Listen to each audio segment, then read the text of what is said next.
Bonjour les investisseurs, aujourd'hui on se retrouve pour l'analyse de l'action SEB. Je vous rappelle également, comme chaque début de vidéo, que j'ai créé un Discord pour faciliter la discussion avec vous. Donc pour ceux qui veulent rejoindre le Discord, je vous mets le lien en description. Revenons à SEB et dans un premier temps, je vous ferai une présentation de l'entreprise, puis j'analyserai ses finances pour voir si SEB est un bon investissement à long terme. Ensuite, je calculerai la valeur intrinsèque et je vous ferai une petite analyse technique. Pour finir, je vous donnerai mon avis sur l'action, vous dire si je possède cette action en portefeuille et si oui, à combien je l'ai pris. Et quand on arrivera aux 1000 abonnés, je compte lancer une nouvelle série qui est extrêmement demandée. Je vais montrer chaque mois mon portefeuille avec les nouvelles transactions. Donc n'hésitez pas à liker, à vous abonner et à partager la vidéo si vous aimez pour me motiver à continuer de partager mes analyses.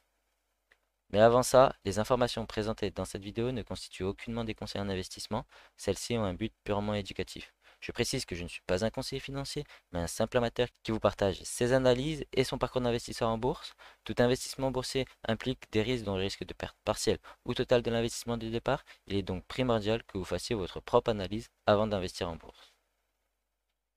Alors SEB en quelques mots, SEB est une entreprise qui a été créée en 1857 et qui a fait son introduction en bourse en 1975.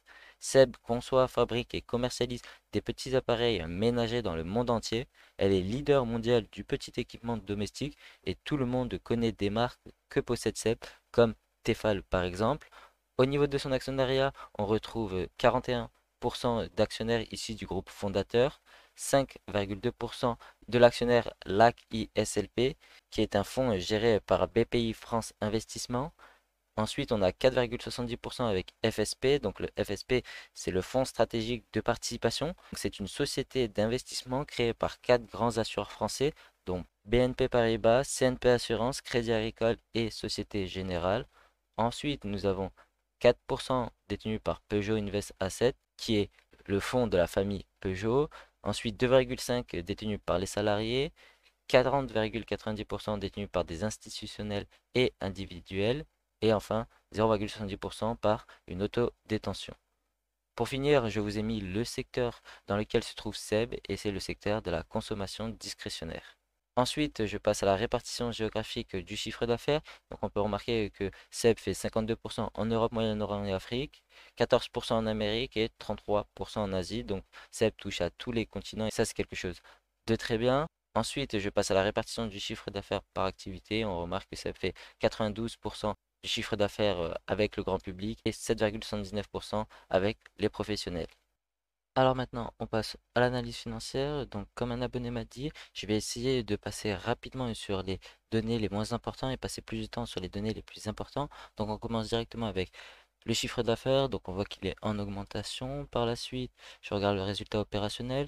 Donc, on peut voir qu'il y a certaines baisses. Donc, la valeur SEB est une valeur cyclique.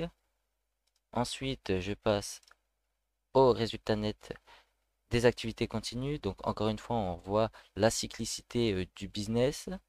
Et pour finir le compte de résultat, je regarde le bénéfice par action. Et encore une fois, on voit très bien la cyclicité du business. Étant donné que là, nous arrivons dans une récession, il y a de très grandes chances que le résultat net de SEB diminue pendant les prochains trimestres, voire années. Donc je vais prendre ça en compte pour la valeur intrinsèque. Maintenant, on va passer au bilan. Donc au niveau du bilan, ce que j'aime bien voir, c'est la trésorerie et je la compare généralement avec la dette à long terme. Donc ce qu'on peut voir ici, c'est que SEB avait une dette à long terme beaucoup plus élevée que sa trésorerie en 2016 et maintenant elle a une trésorerie supérieure à la dette à long terme. Donc dès que j'ai vu ça, je suis allé voir s'il n'y avait pas une acquisition qui a été faite. Et comme on peut le voir en mettant cash acquisition, en 2016, il y a bien eu une acquisition d'à peu près 1,70 milliard d'euros. Donc pour faire cette acquisition, Seb a d'une part cherché du cash dans sa trésorerie. C'est pourquoi entre 2015 et 2016, il y a une baisse de la trésorerie. D'autre part, elle a pris de l'emprunt. Donc c'est pour ça qu'on voit une hausse d'à peu près 1 milliard, un peu moins d'un milliard d'euros entre 2015 et 2016. Et la dernière chose, c'est qu'elle a fait une augmentation de capital. Donc on peut le voir ici. Donc entre 2015 et 2016, il y a eu une augmentation des actions qui veut dire que Seb a dilué ses actionnaires pour emprunter de l'argent. Donc voilà comment Seb a pu faire cette acquisition et c'est pourquoi nous avons eu une augmentation très forte de la dette à long terme en 2016. Maintenant, cela n'est plus le cas étant donné que la trésorerie est supérieure à la dette à long terme. Ensuite, ce que je regarde, c'est la dette à court terme. Donc, comme je rappelle, pour cela, je vérifie que les actifs à court terme sont supérieurs aux passifs à court terme. Donc, on voit bien les current assets supérieurs aux current liability. Donc, cela me montre bien que à court terme, SEB a peu de chances de faire faillite. Et à long terme, comme on a pu le voir, SEB a également peu de chances de faire faillite. Et enfin, le dernier indicateur au niveau de la dette, c'est le dette sur capitaux propres. Donc, pour cela, j'aime bien avoir un dette sur capitaux propres inférieur à 100%. Cela me montre qu'une entreprise est peu endettée, sachant que si elle est supérieure à 100%, alors on peut considérer que l'entreprise est endettée. Actuellement, avec la macroéconomie dans laquelle on vit, j'aime bien les entreprises qui sont peu endettées, car la hausse des taux impactera beaucoup moins ces entreprises. Donc là, ce qu'on peut voir, c'est que SEB en 2021, elle a un ratio dette sur equity de 116%. Donc, à surveiller les prochaines années si vous comptez investir dans SEB. Donc, j'aimerais bien que ce ratio diminue. Donc, soit que les capitaux propres augmentent, soit que SEB paye sa dette. Par la suite, on passe aux capitaux propres. Je rappelle rapidement, les capitaux propres, c'est la différence entre les actifs et les passifs. Donc, généralement, on aime bien voir les capitaux propres en hausse sur le long terme et c'est ce qu'on peut voir sur SEB. Donc à ce niveau-là, je suis content. Maintenant, on va passer à un indicateur assez important, c'est le free cash flow. Donc le free cash flow, c'est le cash que l'entreprise se fait durant l'année. Donc avec ce cash, elle peut soit payer des dividendes, soit faire des rachats d'actions, soit payer sa dette ou alors le réinvestir dans l'entreprise. Donc il est très important quand même pour une entreprise qu'elle a un free cash flow positif et on peut voir que SEB, sur le long terme, elle a des free cash flow qui augmentent et ça c'est plutôt bien. Donc le free cash flow, c'est le cash généré par le business, donc par les opérations, moins le cash utilisé pour les investissements. Donc ici, en bas, en rouge, il y a les investissements et il y a tous les investissements, pas seulement des investissements pour faire tourner le business. C'est pourquoi en 2016, on voit un très gros investissement qui est l'acquisition que SEB a fait en 2016. Mais on peut voir aussi non quand SEB ne fait pas d'acquisition. Elle investit un peu chaque année et que son cash généré par son business lui augmente sur le long terme. Donc c'est excellent pour une entreprise. Cela montre bien que Seb arrive à faire croître son entreprise. Par la suite, un autre indicateur extrêmement important, c'est le nombre d'actions en circulation. Donc on peut voir que sur les 10 dernières années, ou du moins entre 2010 et 2022, il y a une hausse du nombre d'actions en circulation. Donc, je préfère quand le nombre d'actions en circulation diminue et que les entreprises font des rachats d'actions. Donc, je vais prendre en compte le fait que SEB augmente son nombre d'actions en circulation, du coup dilue les anciens actionnaires, car cela peut impacter la performance de l'action SEB. Donc, il faut vraiment prendre ça en compte dans ces calculs. Ensuite, je regarde quelques ratios. Donc, je commence par le PER et on peut voir qu'actuellement, le PER de SEB est de 11,1, ce qui fait qu'elle est vers le bas de ses PER sur les 20 dernières années. Et si je vous mets les datas, du moins le cours de l'action en parallèle, vous allez voir que le meilleur moment pour acheter SEB était au moment où son PER était assez bas. Donc, on peut voir en 2009 ou alors en 2012. Après, il y a eu une très forte hausse. Par la suite, on peut voir ici en 2018 et en 2020 ici, du coup, potentiellement à ces niveaux-là, ça peut être un creux pour Seb au niveau de son cours de bourse. Donc actuellement, au niveau du PER, Seb pourrait être une opportunité. Ensuite, le deuxième ratio que je regarde, c'est le price to cash flow.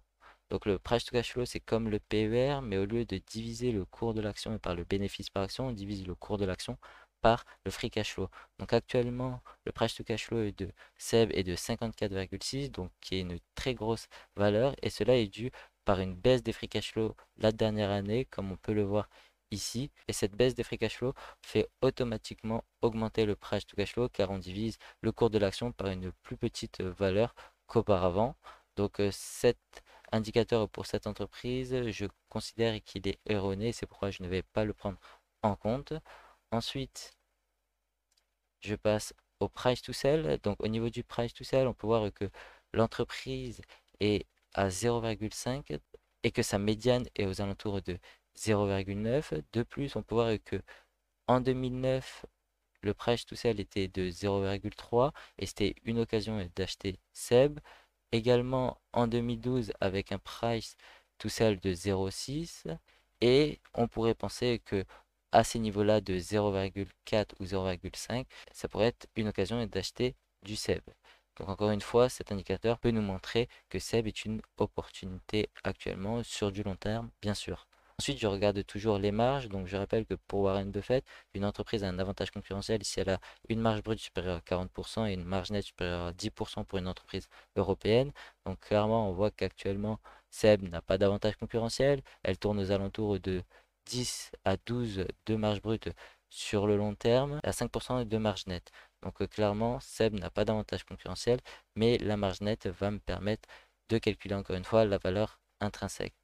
Un autre indicateur qui est important pour la valeur SEB, c'est son dividende, car les actionnaires aiment bien investir dans SEB pour son dividende. Comme on peut le voir, le dividende de SEB est croissant depuis des années, sauf en 2019 pendant la crise sanitaire, mais sinon SEB a donné des dividendes de plus en plus gros chaque année. Mais quand une entreprise donne des dividendes, il faut bien vérifier qu'elle a le cash pour donner ce dividende. Et quand on regarde en bas, le free cash flow par action, donc le cash que l'entreprise génère par action, on peut voir que si on prend en 2021, ils ont fait 7,8 euros de cash par action pour un dividende de 2,45. Donc clairement, je peux dire que le dividende de SEB est bien sécurisé.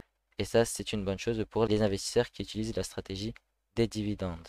Pour finir l'analyse financière, je regarde le ROE. Donc selon Peter Lynch, une entreprise rentabilise bien son argent ou du moins ses capitaux propres, si elle a un ROE supérieur à 13%. Et on peut voir que SEB a bien un ROE supérieur à 13% la majorité du temps, même si des fois elle descend aux alentours de 10-12. Mais sur des grandes périodes, on retrouve bien un ROE supérieur à 13%, ce qui montre encore une fois que les gérants de SEB investissent très bien les capitaux propres de l'entreprise. Au niveau de la valeur intrinsèque de SEB, j'ai décidé de mettre une croissance négative du chiffre d'affaires sur les 2 prochaines années, car je pense que SEB pourrait souffrir et perdre du chiffre d'affaires, et ensuite une croissance de 5% sur les 3 dernières années, qui est la croissance moyenne que SEB fait par an les 10 dernières années. Donc je pense que je suis assez conservateur en mettant cette croissance du chiffre d'affaires, sachant que les analyses pensent que le chiffre d'affaires de SEB va stagner les 2 prochaines années. Ensuite, pour la marge nette, j'ai mis 4%, car en moyenne, sur les 10 dernières années, SEB était à 5%, mais durant les périodes de crise, la marge nette de SEB diminuait. Ensuite, pour le nombre d'actions en circulation, j'ai décidé de rajouter 500 000 actions, car SEB pourrait faire une augmentation de capital durant cette crise. Donc clairement, avec ce genre d'entreprise assez cyclique, je préfère être très conservateur, car je ne connais pas forcément la force qu'aura la récession qu'on va vivre. Et si je ne reste pas assez conservateur, je pourrais perdre énormément d'argent sur ce genre d'entreprise, mais gagner également énormément d'argent si j'analyse bien l'entreprise. Pour finir, je vous ai mis le PER de SEB des 10, 5 et 3 dernières années, mais ces PER sont erronés car durant les crises, le PER des entreprises explose car le bénéfice diminue fortement. Donc si je fais abstraction de ces années, SEB tourne autour d'un PER de 14 à 16 et on peut voir que si je suis mon tableau, il faudrait acheter la valeur aux alentours de 60 euros pour avoir un rendement de 10% les 5 prochaines années avec cette entreprise. Au niveau de l'analyse technique de SEB, donc j'ai mis en mensuel, donc une bougie égale un mois. Donc ce qu'on pouvait voir sur SEB, c'était cette trendline qui a commencé au début du marché haussier, donc juste après la crise des subprimes, mais on remarque que SEB a cassé cette trendline haussière. Mais sur le long terme, il y a des investisseurs qui ont gardé SEB, et on peut voir ça grâce au support et aux résistances. Donc un support se situe vers cette zone-là. Ensuite, nous avons un autre support qui est vers cette zone-là. Et je pense que ce support est potentiellement pertinent. Il a été résistance en 2011, résistance en 2013, 2014, 2015 et a été support durant l'année, donc octobre 2022. Et c'est possible de voir SEB revenir dans cette zone-là, faire un double bottom avant de repartir vers le haut. Donc je pense qu'au niveau des 66 à 55 euros, je pense qu'ici il peut avoir un bon point d'entrée si on joue de l'analyse technique Pour ma part, ça rejoint encore une fois ma valeur intrinsèque qui est de 60 euros environ. Donc j'aimerais bien acheter SEB aux alentours des 60-65 euros maximum pour suivre d'une part l'analyse technique et l'analyse fondamentale avec ma valeur intrinsèque. Pour conclure, SEB est une belle entreprise dans le secteur des consommations discrétionnaires, mais il est important de savoir que les entreprises de ce secteur vivent assez mal les crises, étant donné qu'ils vendent des choses qui ne sont pas vitales pour l'homme. Donc voir des résultats se dégrader durant cette période n'est pas quelque chose de rare, mais cette dégradation peut permettre à l'investisseur à long terme de faire une bonne plus-value. Donc pour ma part, je n'ai pas encore de SEB, j'attends mon premier point d'entrée vers les 60 euros, ainsi qu'une amélioration de la macroéconomie, même si je pense qu'on arrive proche des plus bas du marché. Merci de m'avoir écouté jusqu'à la fin, j'espère que cette vidéo vous aura plu. N'hésitez pas à liker, à vous abonner et à partager la vidéo. Et je vous dis à la prochaine.